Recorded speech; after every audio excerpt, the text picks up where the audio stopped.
Hey everyone, this is Simran and welcome back to your own YouTube channel IGNOU ई पाठशाला। कैसे हैं आप सब? उम्मीद करती हूँ बहुत अच्छे होंगे और अपने घर में सेफ होंगे और अपनी प्रिपरेशन भी आप रेगुलर बेसिस पे कर रहे होंगे। तो आज हम डिस्कस करेंगे एक नई unit, that is unit 17, European union and CIS countries. इससे पहले ऑलरेडी हम यूनिट 18, 19 और 20 को कवर कर चुके हैं। तो अगर आप में से किसी ने उन वीडियोस को नहीं देखा है तो उनको जरूर देख लीजिएगा। और अगर आप मेरे चैनल पे न्यू है तो मेरे चैनल को लाइक शेयर सब्सक्राइब करना मत भूलिएगा। बेल आइकन को भी जरूर प्रेस कर दिएगा ताकि मैं जब भी वीडियोस का अपलोड करूं उसका नोटिफिकेशन आपके पास जरूर जाए। और अपने सेशन को स्टार्ट करने से पहले यहाँ पे मैं सबसे पहले थैंक यू कहना चाहूंगी सुरेश कुमार जी को। और इसकी क्या वजह है ये मैं आप लोग को बता देती हूँ। जो भी लोग मेरे साथ टेलीग्राम चैनल पे जुड़े हुए हैं, इग्नू स्क्वाड नाम है जिसका, तो वहाँ पे मैंने आज आप लोग को एक मैसेज किया था कि मेरे पास जो कंटेंट अवेलेबल है और जो ऑनलाइन कंटेंट है उसमें काफ़ी ज़्यादा वेरिएशन दिख रहा है। तो अगर आप में से किसी के पास कंटेंट अवेलेबल है तो प्लीज़ मुझे मेरी मेल आईडी पे प्रोवाइड कर दीजिए, ठीक है। काफ़ी देर तक किसी का भी उस पर रिप्लाई नहीं आया, किसी ने भी मुझे मेल नहीं करा था, लेकिन सुरेश कुमार जी ने मुझे PDF भेजी, तो उसके लिए थैंक यू सो मच। और आज जो ये सेशन कंडक्ट हो भी पा रहा है वो उन्हीं की वजह से हो पा रहा है, ठीक है। But today I am little disappointed. अब उसकी क्या वजह है शायद मुझे आपको बताने की ज़रूरत नहीं है। पता है, इस पर्टिकुलर मैसेज को 54 पीपल ने व्यू करा था, लेकिन सिर्फ एक पर्सन ने मुझे मेल करा। अब आप सोचिए कि अगर वो एक पर्सन भी मुझे मेल नहीं करते तो ये आपका सेशन कंडक्ट ही नहीं हो पाता। और उसके बाद मेरे पास मैसेज आने लगते कि मैम आज आपने सेशन नहीं डाला। तो आपको भी उसी हिसाब से रिस्पॉन्स करना पड़ेगा जिस हिसाब से मैं आपको रिस्पॉन्स देती हूँ। इस चीज़ को आपको समझना पड़ेगा, है ना। ये सेशन मेरे लिए नहीं है, ये सेशन आप लोगों के लिए है। आपके पेपर हैं दिसंबर में और मेरी पूरी कोशिश यही चल रही है कि ज़्यादा से ज़्यादा कंटेंट आपको प्रोवाइड कर दूँ। तो थोड़ा सपोर्ट आप भी दिखाइए और मैं तो अपनी तरफ से जितना हो पा रहा उतना सपोर्ट आपको कर ही रही हूँ, ठीक है। तो प्लीज़ अगर नेक्स्ट टाइम कभी कुछ ऐसा रहे तो एटलीस्ट प्रॉपरली रिस्पॉन्स देने की कोशिश करिएगा, ठीक है। चलिए अपने सेशन को हम स्टार्ट करते हैं। आज हम डिस्कस करेंगे यूरोपियन यूनियन और CIS कंट्रीज के बारे में, लेकिन इससे पहले यहाँ पे इनके बारे में थोड़ा सा पढ़ लेते हैं, ठीक है। European union is one of the most important player in the world economy. It is also an important trading partner of India. European Union is important not only because it is the single largest trading partner of India, but also more importantly because it offers the challenges and opportunities of dealing with the regional economic groups comprising developed countries. अब आप लोगों को याद होगा जब हमने ASEAN और SAARC के बारे में डिस्कस किया था तो वहां पे मैंने आपको ये बताया था कि दो तरीके से हम ग्रुप्स को फॉर्म करते हैं। कुछ ग्रुप्स ऐसे होते हैं जो कि ग्लोबल लेवल पे वर्क करते हैं और कुछ ऐसे होते हैं जो कि रीजनल लेवल पे वर्क करते हैं, राइट। ग्लोबल लेवल की अगर हम बात करें तो जैसा आपका IMF है, वर्ल्ड बैंक है, WTO है, ठीक है, यूनाइटेड नेशन डेवलपमेंट प्रोग्राम है, ये सब आपके वर्ल्ड लेवल पे वर्क करते हैं। और अगर हम यहाँ पे रीजनल लेवल के ग्रुप्स की बात करें तो जैसे आपका आसियान होता है, सार्क है, यूरोपियन यूनियन है, ये सब क्या है आपके रीजनल इकोनॉमिक ग्रुप्स हैं जो कि एक रीजन के लिए वर्क करते हैं, उसके अपलिफ्टमेंट के लिए, उसके वेलफेयर के लिए काम करते हैं, ठीक है। अब यहाँ पे अगर हम यूरोपियन यूनियन की बात करें तो इसके अंदर 27 कंट्रीज आती हैं जो कि आपकी यूरोप में ही सिचुएटेड हैं, ठीक है। और ये ग्रुप ऑब्वियसली इसलिए बनाया गया था ताकि एक पर्टिकुलर रीजन को आगे डेवलप किया जा सके। लेकिन इस ग्रुप के फॉर्मेशन की क्या वजह थी इसको बहुत ही शॉर्ट में समझ लेते हैं। पहले क्या हुआ था कि काफी ज्यादा वॉर्स होते थे, ठीक है, तो उसकी वजह से सभी की जो इकोनॉमी है वो खराब हो जाती थी, राइट। अभी आप देख ही रहे हैं कि एक कोविड-19 की वजह से कितनी ज्यादा इकोनॉमी सबकी गिर गई। अब सोचिए अगर वॉर की कंडीशन होती है तो वो कितना ज्यादा अफेक्ट करती होगी किसी भी कंट्री की इकोनॉमी को, ठीक है। तो वहां के लोगों ने सोचा कि अगर हम ऐसे लड़ते रहेंगे ना तो ना वो डेवलप हो पाएंगे और ना हम डेवलप हो पाएंगे। तो इससे अच्छा है कि हम साथ में मिलके काम करते हैं ताकि हम दोनों का ही डेवलपमेंट हो पाए, ठीक है। यूरोपियन यूनियन फॉर्म हुआ था उस टाइम पे कुल 6 कंट्रीज थी जो इसके अंदर आती थी, ठीक। क्या थी वो? Belgium, Germany, France, Italy, Luxembourg and Netherlands, ठीक है। इन्होंने मिलकर यूरोपियन यूनियन को फॉर्म किया था। लेकिन उसके बाद with the passage of time धीरे धीरे इसके अंदर कंट्रीज जुड़ती गई और at present 27 countries European union के अंदर आती हैं आपकी, ठीक है। लेकिन जून 2016 में यूनाइटेड किंगडम ने ये डिसाइड कर लिया था कि वो अब यूरोपियन यूनियन का पार्ट नहीं रहेंगे, ठीक है। और इस चीज को इम्प्लीमेंट कब किया गया? 31 जनवरी 2020 से अब यूनाइटेड किंगडम यूरोपियन यूनियन का पार्ट नहीं है। तो एट प्रेजेंट इसीलिए 27 कंट्रीज यूरोपियन यूनियन के अंदर आती हैं, वरना 28 कंट्रीज हुआ करती थी, ठीक है। तो यहाँ पे अगर हम यूरोपियन यूनियन के ऑब्जेक्टिव की बात करें तो सबसे पहला ऑब्जेक्टिव क्या होगा कि उस पर्टिकुलर रीजन में पीस आए, प्रॉस्पेरिटी हो, ठीक है। जो भी वहाँ पे लोग रह रहे हैं उनके लिए हम बेहतर से बेहतर काम कर सके, उनके अपलिफ्टमेंट के लिए काम कर सके, उन्हें एक हेल्दी लाइफ दे सके, ठीक है। अब हर जगह अलग तरह के लोग होते हैं, उनकी अलग लैंग्वेजेस होती हैं, उनके अलग कल्चर होते हैं, तो सबके कल्चर को इक्वल इम्पोर्टेंस देना, उनको इक्वली रेस्पेक्ट प्रोवाइड करना, ये भी इम्पोर्टेंट है। और सबसे इम्पोर्टेंट चीज़ क्या होती है कि अगर कोई यूनियन, कोई एसोसिएशन बनाया जाता है तो सबसे बड़ी चीज़ में क्या होती है? कोऑपरेशन की, है ना, टुगेदरनेस, कि हम मिल के काम करेंगे, तो ये भी एक ऑब्जेक्टिव हो जाता है, ठीक है। आई होप समझ में आ गया होगा। अब ये सब पॉइंट्स मैंने आपको यहाँ पे लिख के इसलिए नहीं दिए क्योंकि ऑलरेडी आप आसियान में और सार्क में पढ़ चुके हैं और आप खुद भी अब चीज़ों को लिख सकते हैं। यहाँ पे मैं बस चीज़ों को इसीलिए एक्सप्लेन कर देती हूँ आपको, ताकि आपको वहाँ पॉइंट्स मिल जाएं कि आप उसमें क्या क्या लिख सकते हैं, है ना। अब हम लोग कोई छोटे बच्चे तो है नहीं कि हर एक चीज़ लिख के बताई जाएगी, राइट। कुछ चीज़ें आपको अपने आप भी वहाँ पे लिखनी पड़ेंगी। और मैंने आपको बता ही दिया कि जितने भी आपके रीजनल इकोनॉमिक ग्रुप्स रहते हैं सबके ऑब्जेक्टिव लगभग सिमिलर ही होते हैं। तो अगर आप एक का भी याद कर लेंगे तो आराम से बाकी का भी लिख सकते हैं, ठीक है। अब नेक्स्ट बात कर लेते हैं CIS कंट्रीज की। So CIS countries are important to India's trade from an entirely different angle. Here we deal with newly independent countries with whom we had good relations when they were part of erstwhile Soviet Union. The CIS countries are in the process of building up external trade relations and India has to exploit the new opportunities these nations offer. अब यहाँ पे अगर हम CIS countries की बात कर रहे हैं तो सबसे पहले तो ये पता होना चाहिए हमें कि CIS का फुल फॉर्म क्या है, right. So CIS stands for Commonwealth of independent states और ये आपका फॉर्म हुआ था इन द ईयर 1991। और अगर करेंटली बात करें तो इसमें 12 मेंबर स्टेट्स इस समय आती हैं, ठीक है। लेकिन ये CIS कंट्रीज फॉर्म क्यों हुई थी इसको समझ लेते हैं, ठीक है।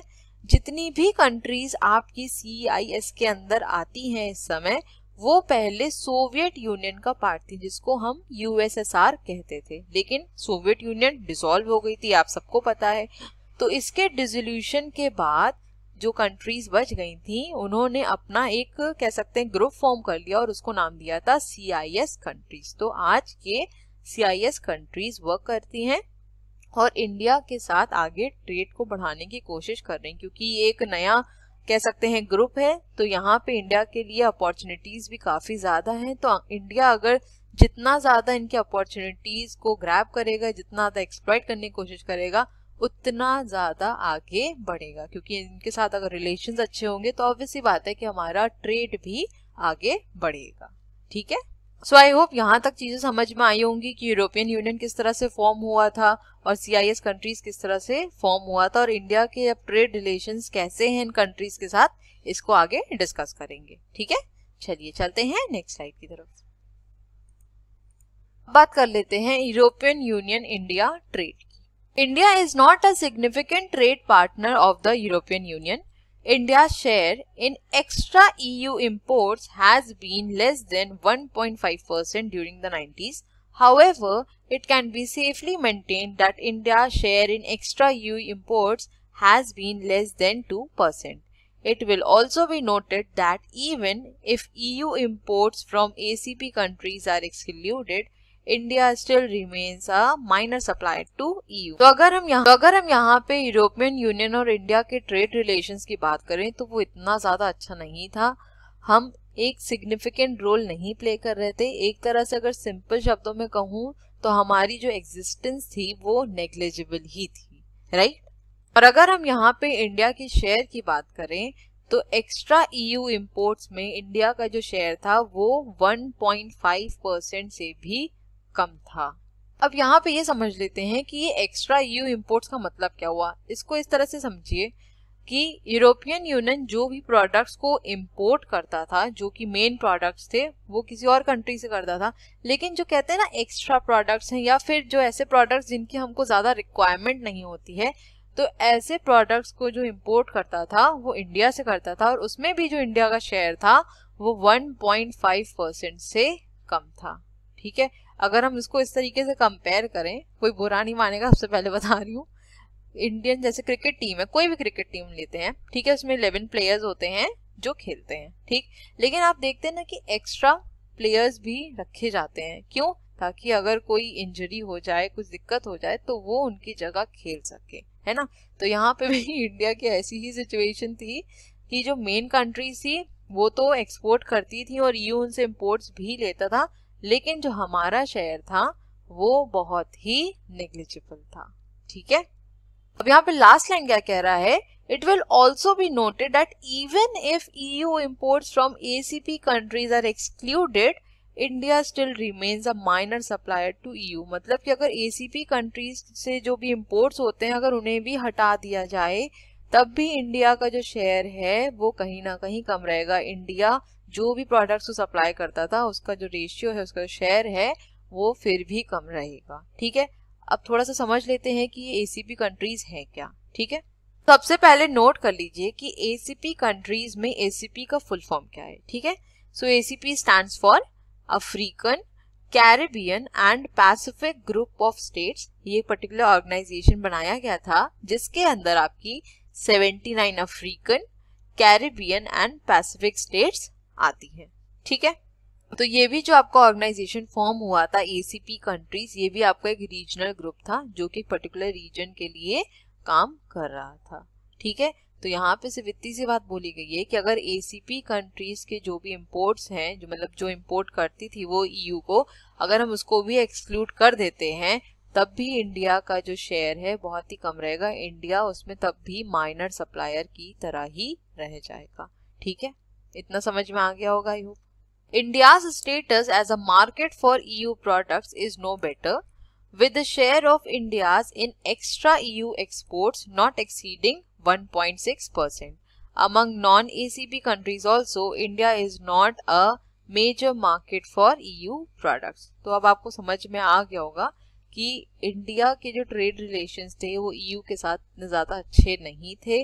हमारा जो एक्सपोर्ट भी होता था वो इतना ज़्यादा इफेक्टिव नहीं था, सिर्फ और सिर्फ 1.6% ही था, या फिर कह सकते हैं 1.6% से ज्यादा एक्सीड ही नहीं करा था।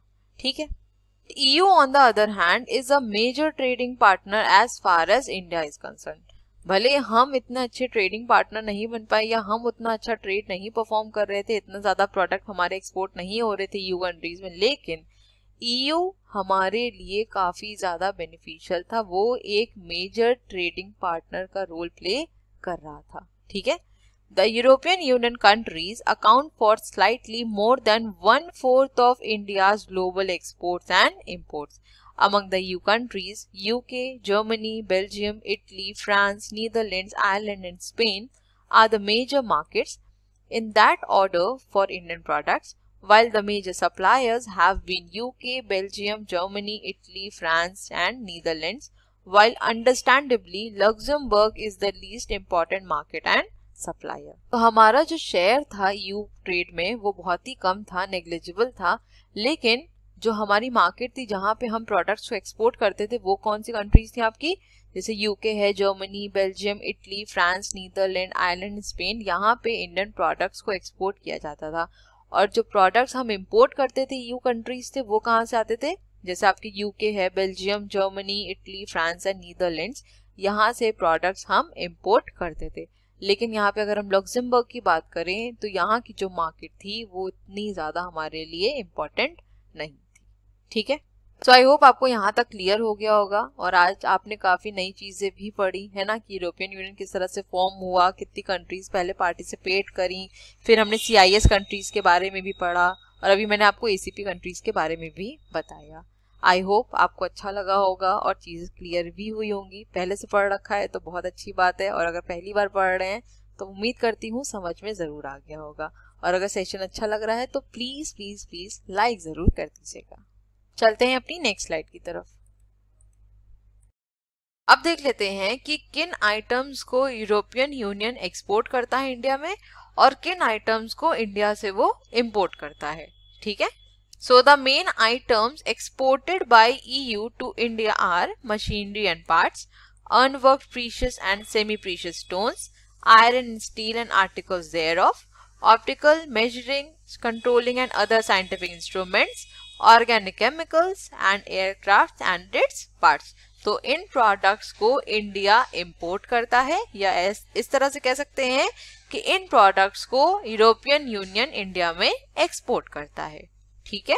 Now the main items that are imported by the union from India are apparels, diamonds, cotton yarn and fabrics, market leathers, woolen and silk carpets, coffee, tea, spices, leather goods, footwear, marine products, boilers, machinery and parts, edible nuts, organic chemicals, man-made fibers and rags. So the above items account for close to 70% share in the union's total import from India. अब आप सोचिए इतने products को India export करता था, या इस तरह से कह सकते हैं कि इतने प्रोडक्ट्स को यूरोपियन यूनियन इंपोर्ट करता था, उसके बाद जो हमारा शेयर था वो कितना था, 1.6% से भी कम था, मतलब 1.6% से ज्यादा एक्सीड ही नहीं करा था।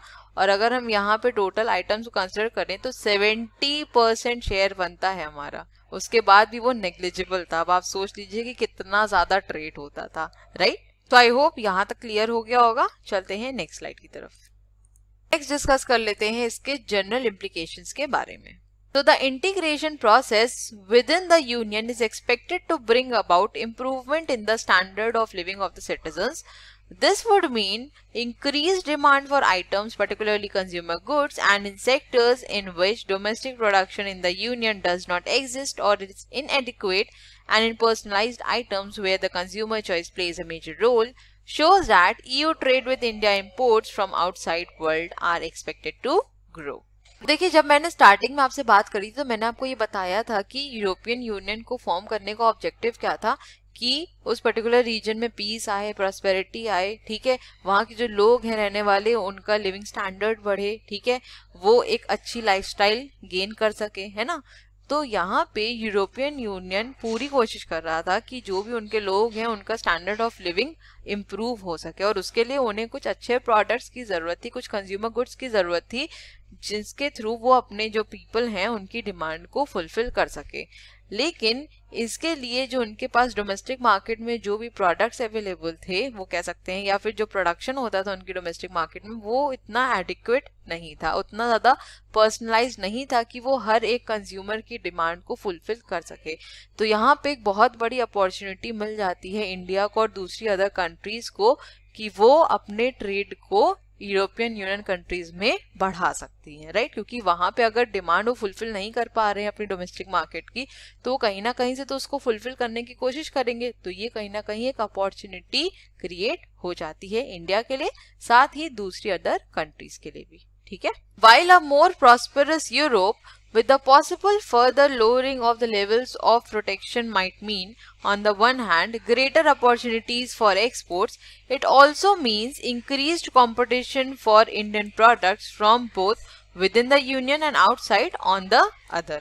देखिए, इंडिया को तो ये समझ में आ गया कि हाँ, यूरोपियन कंट्रीज में अपॉर्चुनिटी ज़्यादा हैं, और अगर हम इनकी डिमांड को फुलफिल करने की कोशिश करें तो कहीं ना कहीं हमारा ट्रेड तो बढ़ सकता है, राइट। अब यूरोपियन यूनियन ने भी सोचा कि ठीक है, हम अपनी जो पॉलिसीज हैं थोड़ा सा उसमें रिलैक्सेशन लाते हैं, प्रोटेक्शनिज्म की जो पॉलिसी है, जो लेवल ऑफ प्रोटेक्शन है, उसको थोड़ा सा लोअर डाउन करते हैं। तो कहीं ना कहीं इंडिया के लिए क्या हुआ, एक अपॉर्चुनिटी क्रिएट हो गई, एक्सपोर्ट्स ज़्यादा हो जाएंगे, बढ़ सकते हैं। लेकिन अगर हम इसकी दूसरी साइड भी देखें तो कहीं ना कहीं इंडियन प्रोडक्ट्स को टफ कंपटीशन भी दे सकती हैं अदर कंट्रीज, है ना। क्योंकि अगर यूरोपियन कंट्रीज की या यूरोपियन यूनियन की जो डिमांड उसको फुलफिल करना है, तो इंडिया तो अकेले फुलफिल कर नहीं पाएगा, और भी कंट्रीज आएंगी, तो इंडिया के लिए अपॉर्चुनिटी भी होगी, साथ में कहीं ना कहीं इंडिया के लिए थ्रेट भी क्रिएट कर सकती है, ठीक है। It is in this context that the possible expansion of the union and the linkage with East European countries, ACP countries, EFTA countries and other countries in the Mediterranean etcetera have to be viewed. Geographical proximity and common history and culture confer an advantage on the suppliers in East European countries over Indian exporters in the European Union market. तो अभी हमने ये discuss किया कि India के लिए कहीं ना कहीं एक अपॉर्चुनिटी भी हो सकती है और थ्रेट भी हो सकता है, ठीक है। अब इसको ऐसे समझिए कि अगर इंडिया को ट्रेड करना है किसी के साथ, ठीक है, तो इंडिया किसको प्रेफरेंस ज्यादा देगा, अपनी नेबरिंग कंट्रीज को प्रेफरेंस देगा या कोई और बाहर की कंट्रीज को? तो आपको ऑब्वियस से आंसर होगा कि नेबरिंग कंट्रीज को। क्यों? क्योंकि कहीं ना कहीं हमारी ज्योग्राफिकल प्रॉक्सिमिटी मिलती है, हमारी हिस्ट्री, हमारा कल्चर कहीं ना कहीं मिलता है, तो कह सकते हैं ना एक अच्छा रिलेशनशिप, एक अच्छा बॉन्ड हम क्रिएट कर सकते हैं। अब यहाँ पे इंडिया के साथ भी ऐसा ही कुछ सीन हुआ। जो हमारी यूरोपियन यूनियन थी उसके साथ जो अदर कंट्रीज थी, जैसे ईस्ट यूरोपियन कंट्रीज थी, उनकी ज्योग्राफिकल प्रॉक्सिमिटी, कॉमन हिस्ट्री और कल्चर की वजह से इन्होंने कहीं ना कहीं मार्केट को कॉन्कर कर लिया था और ये इंडियन एक्सपोर्टर्स के लिए बहुत ही बुरा हुआ था, ठीक है। क्योंकि सीधी बात है कि जो हमारी नेबरिंग कंट्रीज होगी हम उन्हीं को प्रेफरेंस देंगे, क्योंकि हमारा जो कह सकते हैं एक बॉन्ड, एक रिलेशनशिप है, उनके साथ ज्यादा कंपैटिबल होगा, हम ज्यादा उनके साथ कंपैटिबल होंगे, राइट। तो यहाँ पे उनको ज्यादा एडवांटेज मिला और कहीं ना कहीं हमारे जो इंडियन एक्सपोर्टर्स थे वो उतना एडवांटेज नहीं उठा पाए, ठीक है। आई होप इतना क्लियर हुआ। चलते हैं नेक्स्ट स्लाइड की तरफ। So integration of individual markets into a large size unified market might also mean large sized orders in respect of certain items. The extent to which India will be able to take advantage of the enlargement of the order size will depend considerably on the capacity of the Indian trade and industry to reorient its production, management, marketing strategies suitably. Evidence is available to effect that the business community both within and outside Europe has responded to this challenge by bringing about mergers and acquisitions. देखिए, European union एक political और economic union है जिसके अंदर आपकी 27 countries आती हैं, right. अब अगर 27 कंट्रीज आती हैं तो इसका मतलब है कि जो मार्केट है वो काफी ज्यादा बड़ी हो गई। अब जब मार्केट बड़ी हो गई तो इसका मतलब है कि जो ऑर्डर्स होंगे वो भी ज्यादा होंगे, राइट। अब उनकी जो डिमांड है उसको अगर हमें फुलफिल करना है तो हमारे अंदर भी तो खुद इतनी कैपेसिटी होनी चाहिए कि हम उनकी डिमांड को फुलफिल कर सकें, राइट। तो यहाँ पे बोला गया कि अगर इंडिया को प्रॉपर एडवांटेज लेना है इस पर्टिकुलर मार्केट से तो अपने ट्रेड को बढ़ाना होगा, ठीक है। अपने जो प्रोडक्शन है, मैनेजमेंट है और मार्केटिंग स्ट्रैटेजीज हैं, इन्हें रीओरिएंट करने की जरूरत है। क्योंकि अगर आप इतनी बड़ी मार्केट में एंटर करना चाहते हैं, वहां की डिमांड को फुलफिल करना चाहते हैं, तो आपके अंदर खुद भी इतनी कैपेबिलिटी होनी चाहिए कि आप उनके लिए काम कर सकें, ठीक है। तो यहाँ पे इसलिए बोला गया कि इंडस्ट्रीज को रीओरिएंट होने की जरूरत है, सब चीजों को एक नए तरीके से स्टार्ट करने की जरूरत है। अगर कुछ मॉडिफिकेशन जरूरत है तो वो भी कर लेना चाहिए। So there are likely to be large European orders in respect of standardized and homogeneous items of functional nature. Such large orders can be executed if only the problems of supply inelasticity are sorted out and the management and marketing strategies are suitably reoriented. These call for action both at the policy level by the government of India and at organizational level by the Indian firms. ठीक है, I hope आप समझ में आ गया होगा आपको यहाँ तक। चलते हैं नेक्स्ट स्लाइड की तरफ। अब जल्दी से डिस्कस कर लेते हैं कमोडिटी वाइज एनालिसिस। तो सबसे पहले बात कर लेते हैं डायमंड की। So the second most important group of imports from India is represented by pearls, precious and semi-precious stones, and the share of the country in the extra EU imports of this group. The main export items of India in this group is diamond. तो India जिन products को export करता था उसमें सबसे पहला product है आपका डायमंड, ठीक है।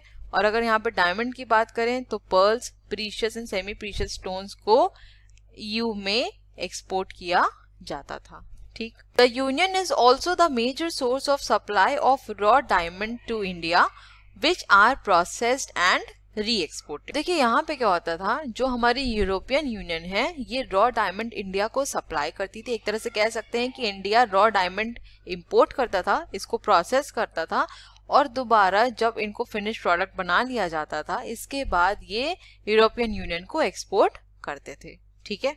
South Africa, Russia, Israel, USA, Switzerland and China are the major third countries competing with India in this product in the EU market. तो इंडिया के competitors कौन से थे आप देख रहे हैं, ठीक है. ACP countries are also major suppliers of this group of products to the Union.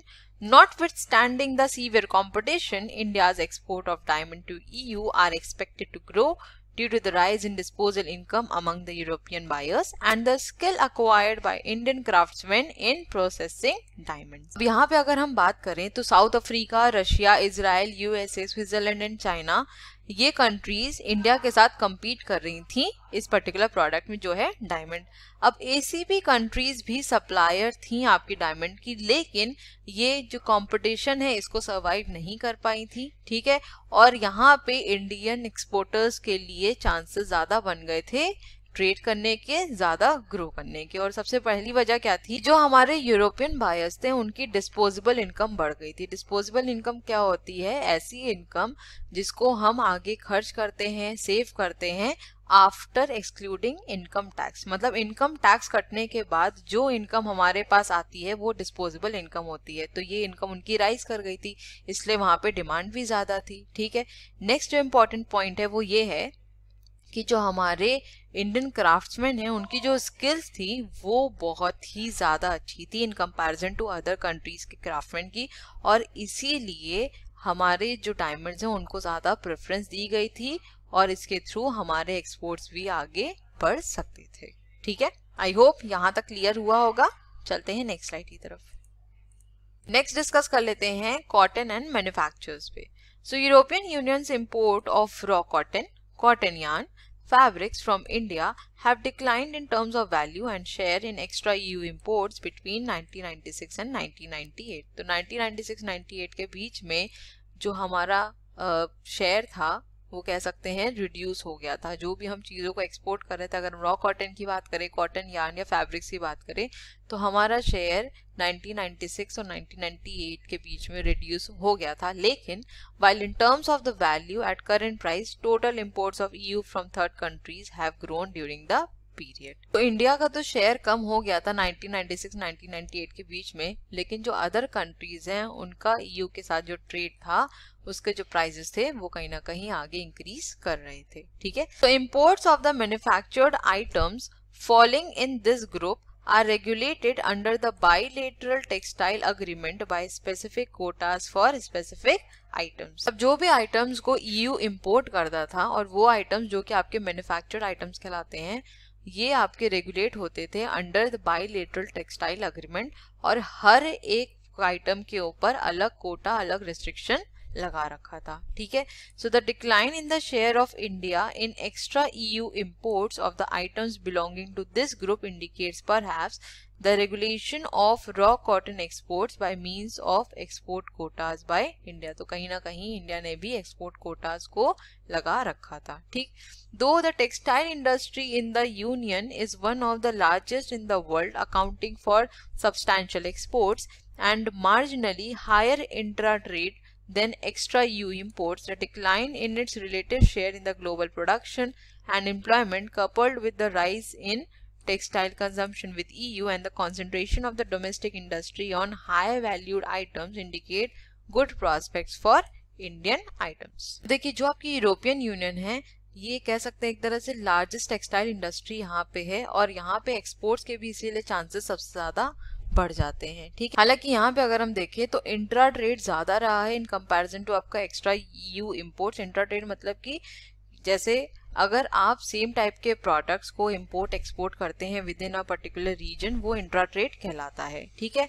तो कहीं ना कहीं जो इंट्रा ट्रेड है वो ज्यादा रहा है EU इंपोर्ट्स के अगर हम कंपैरिजन करें, और इसकी वजह से क्या हुआ कि जो EU का शेयर था ग्लोबल प्रोडक्शन में वो रिड्यूस हो गया, एम्प्लॉयमेंट भी कम हो गया, लेकिन जो कंजम्पशन पैटर्न था या फिर कह सकते हैं कि जो EU के पीपल थे, जो टेक्सटाइल्स की जो डिमांड थी उस पर्टिकुलर मार्केट में वो राइज करने लग गई थी. अब जब मार्केट में आपकी डिमांड राइज कर रही है तो आपको कहीं ना कहीं से उसे फुलफिल करने की जरूरत पड़ेगी, और आपको पता ही है कि EU के जो लोग हैं उनका स्टैंडर्ड ऑफ लिविंग कुछ अलग ही रहा है. तो यहाँ पे इंडिया के पास अच्छी अपॉर्चुनिटी थी कि वो वैल्यू एडेड आइटम्स को इंट्रोड्यूस करे ताकि वो वहाँ की मार्केट को भी कैप्चर कर सके, ठीक है, आई होप यहाँ तक क्लियर हो गया होगा। चलते हैं नेक्स्ट स्लाइड पे।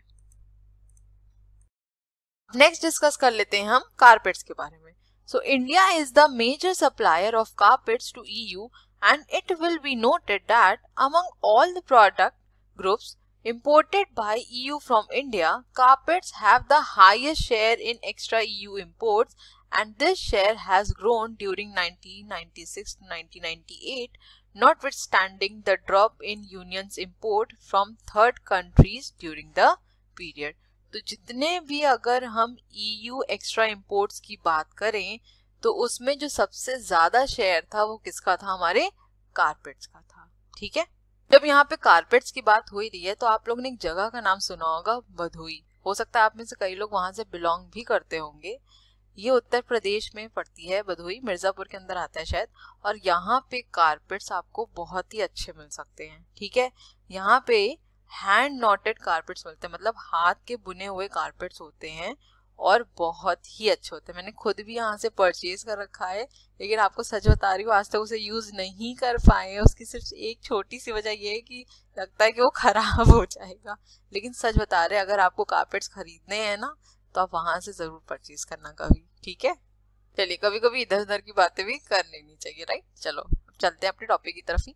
सो competition for India in this sector comes among third countries, mainly from China, Iran and Morocco in the case of woolen carpets and China and Turkey in case of silk carpets. तो अगर हम woolen carpets की बात करें तो India को यहाँ पे कौन कंपटीशन देता है? China, Iran and Morocco. और अगर यहाँ पे हम सिल्क कारपेट्स की बात करें तो चाइना और टर्की यहाँ पे इंडिया को टफ कंपटीशन देता है। ठीक है, more Belgium within the union has a strong carpet industry followed by Netherlands and Germany. अब आप सोचिए यूरोपियन यूनियन के अंडर जो कंट्रीज आती हैं, जैसे आपके बेल्जियम है, नीदरलैंड है, जर्मनी है, यहाँ पे खुद भी कारपेट इंडस्ट्रीज एस्टैब्लिश्ड है और काफी अच्छी कारपेट इंडस्ट्रीज हैं। उसके बाद भी ये इंडिया से कारपेट्स को इंपोर्ट करती हैं। ठीक है, so intra EU imports of carpet are 2 times extra EU imports. The rise in income in EU, consequent to greater integration, is expected to lead to increased demand for carpets. A more prosperous Europe will also mean increased competition from the third countries, not only from the present major suppliers, but also from other countries such as Pakistan and Afghanistan. The Indian carpet industry should gear itself up to face the challenge by diversifying in favor of not only higher unit value items but also of new and exclusive designs which are likely to be demanded in future. तो India के लिए अगर opportunities को बढ़ाना है, create करना है EU market के अंदर, तो हमें सबसे पहले तो चैलेंजेस को फेस करना होगा, अपनी चीजों को डाइवर्सिफाई करने की जरूरत है, जो डिजाइन है उसमें कुछ मॉडिफिकेशन लाने की जरूरत है। इन ऑल कहने का मतलब है कुछ ऐसा करने की जरूरत है कि जो अभी तक और कंट्रीज नहीं किया है, ताकि जो इंडियन एक्सपोर्ट्स हैं कारपेट्स के वो इंक्रीज किए जा सके, क्योंकि जो फ्यूचर में डिमांड है वो आगे बढ़ने वाली है। ठीक है, तो एस्टैब्लिशमेंट और usage of warehouses at appropriate point for off the shelf delivery should form part of marketing strategy to gain increasing share in this market. देखिए ये आप लोगों को ही पता है कि जो कारपेट होता है उसका वेट बहुत ज्यादा होता है ना। एक तो उसको स्पेस भी ज्यादा चाहिए और साथ में उसका वेट भी काफी ज्यादा रहता है, तो एक प्रॉपर वेयर हाउस की जरूरत होती है इनको एक जगह पे स्टोर करने के लिए। और अगर ये सब स्ट्रैटेजीज को अडेप्ट किया जाएगा, अपनी मार्केटिंग स्ट्रैटेजीज में भी अगर हम कुछ चेंजेस लाएंगे तो कहीं ना कहीं हमारा जो मार्केट शेयर है वो कारपेट्स में इंक्रीज हो सकता है। आई होप यहाँ तक क्लियर हो गया होगा। चलते हैं नेक्स्ट स्लाइड की तरफ। नेक्स्ट डिस्कस कर लेते हैं मरीन प्रोडक्ट्स के बारे में। This is one group of items which should cause concern for India. The major items exported by India to the Union in this group is the frozen shrimps. अब आपको याद होगा ये हमने डिस्कस किया था किसमें, जब हमने इंडिया जापान ट्रेड पढ़ा था, है ना। तो वहां पे भी मरीन प्रोडक्ट्स को हम एक्सपोर्ट करते थे और फ्रोजन श्रिम्प्स को ही एक्सपोर्ट किया जाता था, right. So the seafood market in Europe has grown substantially in recent years, and the competition for India in this sector comes mainly from Norway, Iceland, Poland, Russia, USA, Canada, Chile, Argentina and Thailand, besides ACP countries such as Senegal. ठीक है, तो ये सब हमारे competitors हैं इस particular product में. So the ACP countries which enjoy tariff advantage over India in EU market have been offering severe competition to India in this product group. ये जो हमारी ACP कंट्रीज हैं इनको कहीं ना कहीं बेनिफिट हो रहा है अगर हम अपनी मार्केट से कंपेयर करें. क्यों? क्योंकि यहाँ पे इनको टेरिफ एडवांटेजेस मिल रहे हैं, टेरिफ रिडक्शन हो रहा है, जिसकी वजह से इंडिया का जो ट्रेड है वो खराब हो रहा है. क्योंकि ऑब्वियसली बात है, जब उनके टेरिफ्स में रिडक्शन हो गया तो वो ज़्यादा से ज़्यादा चीज़ों को एक्सपोर्ट कर पाएंगे, और अगर हमें वही सेम प्रोडक्ट को आगे मार्केट में सेल करना है तो हमें ड्यूटीज भी पे करनी पड़ेगी, टेरिफ्स भी हमारे पर इम्पोज होंगे. तो यहाँ पे इंडिया के लिए बहुत ज़्यादा प्रॉब्लमेटिक होता जा रहा था. ठीक है. Besides the EU countries can by agreement operate their fishing vessels in the ACP waters. There is substantial intra-EU trade in marine products with Denmark, Netherlands, UK and France being the major suppliers. तो यहाँ पे एक intra trade हो रखा है किसके बीच में? Denmark, Netherlands, UK and France के बीच में, जो कि सप्लाई करते हैं मरीन प्रोडक्ट्स किसको? EU को. अभी मैंने आपको बताया ही था कि इंट्रा ट्रेड क्या होता है, जब किसी सेम प्रोडक्ट्स को एक्सपोर्ट और इम्पोर्ट किया जाता है. ठीक है, तो ये कंट्रीज आपकी EU के अंदर ही आती हैं. तो ये क्या करती हैं? सप्लाई करती हैं मरीन प्रोडक्ट्स EU को. ठीक है. The developments to be considered by the Indian industry in this sector should include increased competition from some of the EU countries. तो अगर इंडिया को मरीन प्रोडक्ट्स में अपने एक्सपोर्ट को बढ़ाना है तो सबसे पहले क्या करने की जरूरत है? अपने कंपटीशन को इंक्रीज करने की जरूरत है. ठीक है. नेक्स्ट है increase competition from third countries including ACP countries, उनके साथ भी compete करना है. नेक्स्ट है uniform and stricter implementation of health regulations and packaging and labelling laws throughout European union. तो स्ट्रिक्ट रूल्स होने चाहिए हेल्थ रेगुलेशंस को लेके, क्योंकि देखिए ये क्या है, हमारा कंज्यूमेबल प्रोडक्ट है और पेरिशेबल इन नेचर है. राइट. तो यहाँ पे हेल्थ इश्यूज हो सकते हैं अगर हमारा प्रोडक्ट खराब हो जाता है. राइट. फिर नेक्स्ट है इसके पैकेजिंग को भी ध्यान देना चाहिए, क्योंकि अगर आपने प्रोडक्ट को प्रॉपरली पैक नहीं किया है तो अगर वो एयर के कांटेक्ट में आता है तो कहीं ना कहीं उसकी क्वालिटी खराब हो सकता है वो कंजम्पशन के लिए फिट ना हो. ये भी ध्यान देने की जरूरत है. और साथ में जो हमारे लेबलिंग लॉज हैं उन पे भी हमें वर्क करने की जरूरत है. ठीक है. नेक्स्ट पॉइंट है major seafood firms in EU joining hands for large scale operations. Next है limitations faced by India due to concentration of its supplies in one product group, that is shrimps. तो India सिर्फ shrimps ही supply करता है, तो इसके वजह से क्या होता है कि जो इंडिया का एक्सपोर्ट है वो बहुत ज़्यादा लिमिटेड हो जाता है ना. अगर आपको याद हो तो हमने जब इंडिया जापान की बात करी तो वहाँ पे भी इंडिया का जो ट्रेड था वो एक्सपोर्ट्स थे वो क्या हो गए थे? रिड्यूस हो गए थे. क्यों? क्योंकि उनका जो कंजम्पशन पैटर्न है वो चेंज हो गया था, वो शिफ्ट हो गया था, है ना. वो कल्चर्ड श्रिम्प्स, शायद मुझे जितना याद है, कल्चर्ड श्रिम्प्स वो कंज्यूम करने लग गए थे. तो यहाँ पे इंडिया को अपने प्रोडक्ट को डाइवर्सिफाई करने की जरूरत है, ज्यादा से ज्यादा प्रोडक्ट में काम करने की जरूरत है. श्रिम्प्स के अलावा और प्रोडक्ट को इंट्रोड्यूस करना चाहिए. ठीक है. और लास्ट पॉइंट क्या कह रहा है? The relatively inelastic supply base of the country. तो आई होप यहाँ तक क्लियर हो गया होगा. चलते हैं नेक्स्ट स्लाइड की तरफ. नेक्स्ट पॉइंट है हमारा man made staple fibres. This is another group where India has not been able to take full advantage of EU's growing market for the third country supplies. Though imports of man-made staple fibers from India into European Union have grown between 1996 to 1998, imports from third countries have grown faster, leading to a marginal decline in India's share in extra EU imports. तो अगर हम man made staple fibres की बात करें तो यहाँ पे India कुछ खास अच्छा परफॉर्म नहीं कर पाया.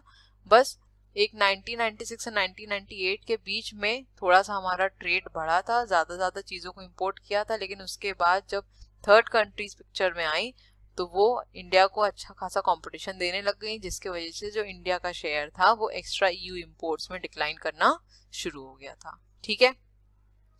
The major competition in this product group comes from the developed countries, including the EU countries themselves, and imports from ACP countries is negligible. तो यहाँ पे अगर हम कंपटीशन की बात करें तो EU कंट्रीज खुद ही कंपटीशन दे रही थी. अब बताइए, आप खुद ही जिन प्रोडक्ट को इंपोर्ट कर रहे हैं जिस कंट्री से, आप उसी के साथ कंपटीशन भी कर रहे हैं उसी प्रोडक्ट में. और अगर यहाँ पे ACP कंट्रीज की बात करें तो इनका इंपोर्ट्स एक तरह से नेग्लिजिबल था. ठीक है. So considering the strong supply base built by अब India in the sector, it should be possible to step up exports of man-made fibers to the European Union. ठीक है, इसमें बहुत ज्यादा कुछ खास नहीं था बताने को. आई होप क्लियर हो ही गया होगा. चलते हैं नेक्स्ट स्लाइड की तरफ. यहाँ पे हमारा इंडिया EU ट्रेड खत्म हो जाता है.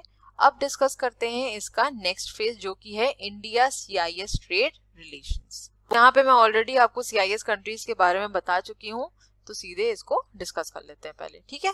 So India has enjoyed since the first half of 1950s excellent economic and trade relations with the former USSR till the beginning of the 1990s.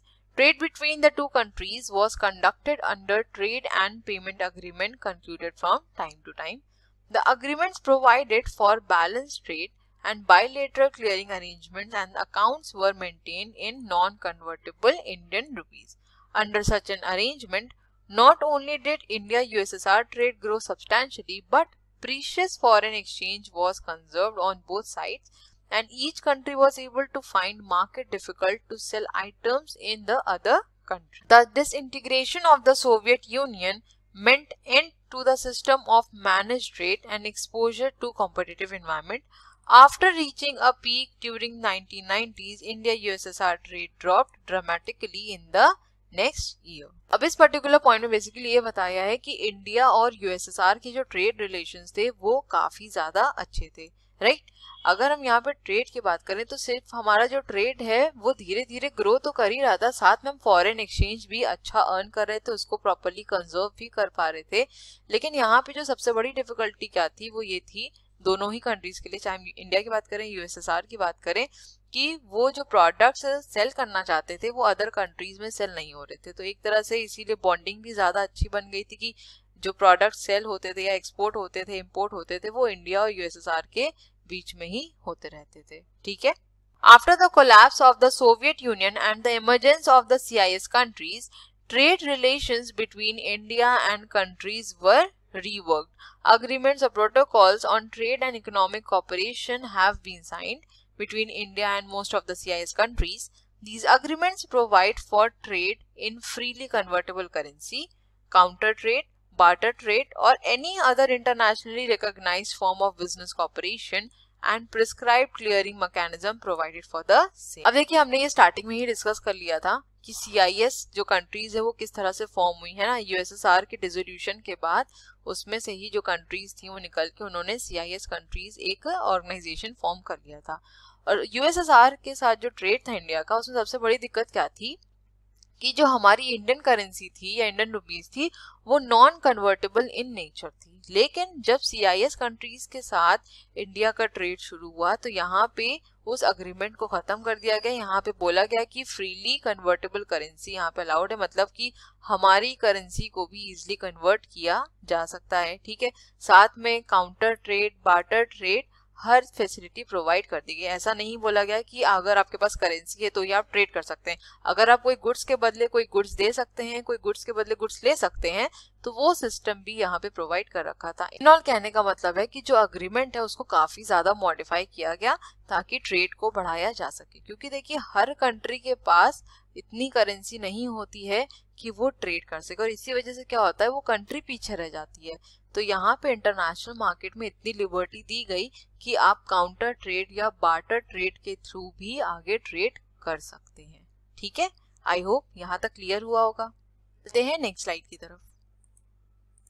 अब नेक्स्ट बात कर लेते हैं इंडिया CIS ट्रेड की. India CIS trade which was of the order of ₹13,500 crores per year during 1996-97 and 1997-98 declined sharply by more than half during 1998-99, mainly due to steep fall in India's import from the region. As a result, India, which was running a huge trade deficit during the first 2 years, registered as surplus during 1998-1999. 1998-1999 में India का जो import था इस particular reason से वो कम हो गया, और जब आपका इंपोर्ट्स कम हो जाते हैं तो अगर आपका ट्रेड डेफिसिट है तो वो सरप्लस में कन्वर्ट हो सकता है, क्योंकि अब आप ज्यादा चीजों को एक्सपोर्ट करने लग जाते हैं. तो इंडिया का जो सरप्लस था वो इंक्रीज हो गया था, या फिर कह सकते हैं ट्रेड डेफिसिट है वो खत्म होके सरप्लस रजिस्टर किया गया था इन द ईयर 1998-1999 में. ठीक है. The Russian Federation among the CIS countries is the single largest trading partner of India. Russia accounts for 9/10 of India's export to and imports from CIS countries. So CIS countries के अंदर हमारा Russia पे आता है और ये कह सकते हैं एक तरह से लार्जेस्ट ट्रेडिंग पार्टनर है इंडिया का, ठीक है. Apart from Russia, Kazakhstan, Ukraine and Uzbekistan are the only three other significant markets for India, while Russia, Ukraine and Kazakhstan are the three major sources of supply. It will be noticed that no steady trends is noticeable in India's trade either in exports or imports with the CIS countries, bearing exports to Kazakhstan which are grouping rapidly. It will also to be noted that the sharp import decline during 1998-1999 has been accounted for almost entirely by Russia. यहाँ पे basically बता रहा है कि Russia के अलावा Kazakhstan, Ukraine और Uzbekistan हमारे ऐसे 3 सिग्निफिकेंट मार्केट्स हैं इंडिया के लिए. और अगर हम यहाँ पे इंपोर्ट्स की बात करें इंडिया की, तो रशिया, यूक्रेन और कजाकिस्तान से हम चीज़ों को इंपोर्ट करते हैं, ठीक है. और जो हमारा इंपोर्ट गिरा था, जब इंपोर्ट फॉल हुआ था 1998 में, 1999 में, जब हमारा कह सकते हैं सरप्लस हुआ था, क्योंकि अगर हमारे इंपोर्ट्स गिरते हैं तो सीधी बात है कि हमारा जो ट्रेड डेफिसिट है वो अब रेक्टिफाई हो पाएगा और वो सरप्लस की तरफ जाएगा. और उस समय जो इंपोर्ट्स गिरे थे वो पूरे के पूरे रशिया के ही थे. मतलब उस समय हम रशिया से चीज़ों को इंपोर्ट कर रहे थे और उसी टाइम पे ये स्टीप फॉल हुआ था, ठीक है. आई होप क्लियर हुआ यहाँ तक. चलते हैं नेक्स्ट स्लाइड की तरफ. The major items of exports from India comprises ready-made garments, tea, coffee, rice, drugs and pharmaceuticals, plastics and linoleum products, textiles, leather goods, spices and cosmetics, while the main items of imports have been non-ferrous metals, iron and steel, newsprint, fertilizers, machinery, chemicals, raw silk, raw wool and gold and silk. तो India जिन products को export करता था CIS countries में वो थे आपके readymade garments, tea, coffee, rice, drugs and pharmaceuticals, plastics and linoleum products, textiles, leather goods etcetera. और अगर हम इंपोर्ट्स की बात करें कि हम CIS कंट्रीज से किन प्रोडक्ट्स को इंपोर्ट करते थे, वो थे हमारे non ferrous metals, iron steel, fertilisers, machinery, raw silk, gold and silver, ठीक है. There is a high level of intra trade among the CIS countries. In the case of most of the countries, Russia is the main trading partner in regard to both imports and exports. Russia apart, the EU countries, Turkey, China, USA, Japan, East European countries and Iran and others trading partners of the group. जैसे आपकी EU countries के बीच में intra trade चलता था, similarly CIS countries के बीच में भी intra trade चलता था और सबसे ज्यादा जो ट्रेड करता था वो रशिया ही था, चाहे हम इंपोर्ट्स की बात करें और चाहे हम यहाँ पे एक्सपोर्ट्स की बात करें, ठीक है. नेक्स्ट पॉइंट क्या कह रहा है कि रशिया के अलावा जो भी हमारी यूरोपियन यूनियन कंट्रीज थी ना, जैसे आपकी Turkey, China, USA, Japan, east European countries, ये भी कहीं ना कहीं CIS कंट्रीज की ट्रेडिंग पार्टनर्स थी, ठीक है. आई होप क्लियर हुआ यहाँ तक.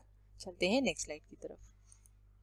The integration of a number of individual markets into a single unified market with a uniform policy and uniform set of standards and procedures and with no restrictions on the movement of goods, services, capital and people within the region will mean acceptance of product in all the European countries. इस particular point में क्या बोल रहा है कि हमारी जितनी भी इंडिविजुअल मार्केट्स हैं, अगर हम उनको एक कर ले, एक सिंगल यूनिफाइड मार्केट बना ले और सबका एक यूनिफॉर्म पॉलिसी और प्रॉपर स्टैंडर्ड्स हो, जहाँ पे कोई भी रेस्ट्रिक्शन ना हो, चाहे वो गुड्स को लेके हो, सर्विसेज को लेके हो, कैपिटल लेके हो या फिर पीपल के ट्रांसफर को लेके हो, तो यहाँ पे हम ये कह सकते हैं कि जो भी प्रोडक्ट्स को बनाया जाएगा इस पर्टिकुलर रीजन के अंदर, उनको हम आगे यूरोपियन कंट्रीज में भी सेल कर सकते हैं, ठीक है. तो once the product has been legally imported into a member country on the basis of a certificate issued at first point of importation, it may open up opportunities hitherto limited to the markets of some member countries.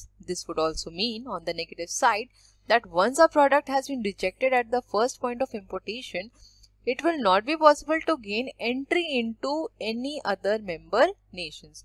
Thus, Indian corporate sector, to take advantage of the large size market in Europe, must use relatively more convenient entry points with which they had built up contacts in the past to enter the union. अब देखिए इस particular point में क्या बोल रहा है कि अगर किसी मार्केट में हमें अपने प्रोडक्ट्स को इंपोर्ट करना है और on the basis of certificate हमको अलाउ कर दिया जाता है कि हम उस पर्टिकुलर प्रोडक्ट को उस मार्केट में इंपोर्ट कर सकते हैं, तो ये हमारे लिए अपॉर्चुनिटीज बढ़ा सकता है, राइट। लेकिन अगर हम इसकी दूसरी साइड देखें, नेगेटिव साइड देखें, तो ये भी तो हो सकता है कि अगर हम इंपोर्टेशन करने जा रहे हैं और कुछ ऐसी गड़बड़ी हो जाती है जिसकी वजह से हमारे प्रोडक्ट को रिजेक्ट कर दिया जाता है, तो ये बहुत ही प्रॉब्लमेटिक सिचुएशन हो सकती है किसी भी कंट्री के लिए जो उन प्रोडक्ट्स को एक्सपोर्ट कर रही थी। क्यों? क्योंकि अब आपको किसी भी मार्केट में जल्दी एंट्री नहीं मिल पाएगी, ठीक है। अब यहाँ पे इसीलिए बोला गया है कि अगर इंडिया को मार्केट को अपनी इंक्रीज करना है, इस लार्ज साइज मार्केट में एंट्री लेनी है, यहाँ की पूरी अपॉर्चुनिटीज को एक्सप्लॉइट करना है, तो इंडिया को कोई कन्वीनियंट एंड इजी वे ढूंढना होगा यूरोपियन यूनियन मार्केट में एंट्री लेने के लिए, ठीक है। जो भी उनके पास्ट रिलेशंस हैं किसी अच्छे ऑर्गेनाइजेशंस के साथ, अच्छी कंट्रीज के साथ, उनके थ्रू अगर वो यूरोपियन यूनियन मार्केट में एंट्री लेती हैं तो उनके लिए काफ़ी ज़्यादा कन्वीनियंट होगा। क्योंकि अगर एक बार कोई प्रोडक्ट रिजेक्ट हो जाता है या आप किसी मार्केट में एंट्री लेते हो और आप इतना अच्छा परफॉर्म नहीं कर पाते हैं, तो और मार्केट्स के लिए एक तरह से आपकी एंट्री बहुत ही मुश्किल हो जाती। तो इसीलिए बोला गया है कन्वीनियंट एंड ईजी वे ढूंढने जिसके थ्रू आप मार्केट में एंट्री ले सकते हैं, ठीक है। आई होप क्लियर हो गया होगा। तो आज का हमारा सेशन यहीं तक था। मिलेंगे अपने नेक्स्ट वीडियो में और डिस्कस करेंगे नेक्स्ट यूनिट को, ठीक है। So thank you so much for watching. Please channel को लाइक शेयर सब्सक्राइब करना मत भूलिएगा। बेल आइकन को भी जरूर प्रेस कर दिएगा ताकि मैं जब भी वीडियोस का अपलोड करूँ उसका नोटिफिकेशन आपके पास जरूर जाए। अपने फीडबैक भी प्रोवाइड करिएगा कि वीडियोस कैसी लग रही हैं और अगर कुछ इम्प्रूवमेंट की ज़रूरत है तो बिल्कुल बताइएगा। और आज वीडियो लेट आ रही है मुझे पता है, और इसकी वजह शायद बताने की ज़रूरत नहीं है कि वीडियो क्यों लेट हुई, ठीक है। तो अगर अगली बार टाइम से वीडियो चाहिए तो अगर मैं कुछ कहूँ तो प्लीज़ उस पर प्रॉपरली रिस्पॉन्स दिया करिए, ठीक है। चलिए मिलेंगे अपने नेक्स्ट वीडियो में। Till then stay safe, stay healthy, bye bye, take care.